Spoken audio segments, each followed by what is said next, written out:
5 अगस्त 1999 को असम के गैसल में एक बड़ा रेल हादसा हुआ था। उस समय केंद्र में बीजेपी की सरकार थी और नीतीश कुमार रेल मंत्री थे। जैसे ही रेल हादसे की खबर आई, नीतीश कुमार ने तुरंत ही नैतिक जिम्मेदारी लेते हुए मंत्री पद से अपने इस्तीफे का ऐलान कर दिया था। लेकिन आज नीतीश कुमार बदल गए हैं। 20 साल पहले जहां नीतीश कुमार एक घटना पर मंत्री पद छोड़ने को तैयार हो गए थे, तो आज वो बड़ी घटना के बावजूद कुर्सी छोड़ना तो दूर, जिम्मेदारी तक लेने को तैयार नहीं है। विकासशील इंसान पार्टी के चीफ मुकेश सहनी के पिता जीतन सहनी की जान दरभंगा में उनके गांव सुपोल बाजार के घर में ले ली गई और नीतीश कुमार इस मामले पर चुप्पी साध जाते हैं।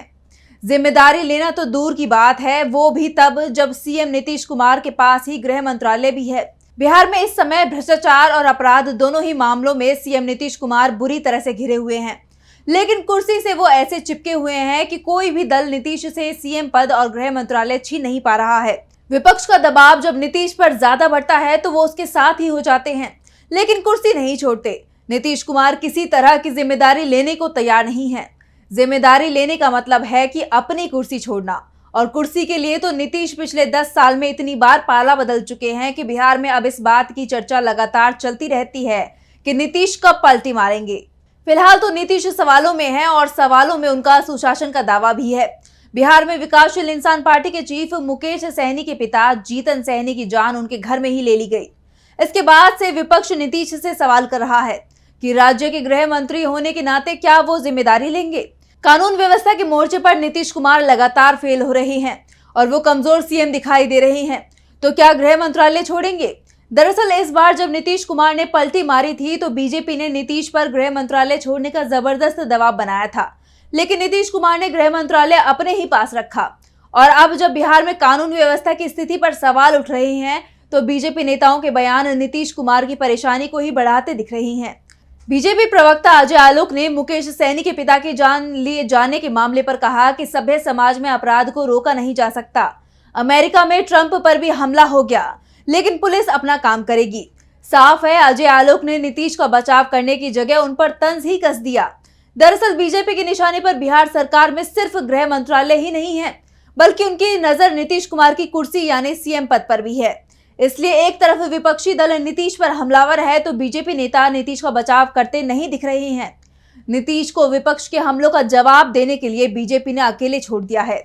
खुद को मोदी का हनुमान बताने वाले चिराग पासवान ने भी नीतीश कुमार को घेरा है।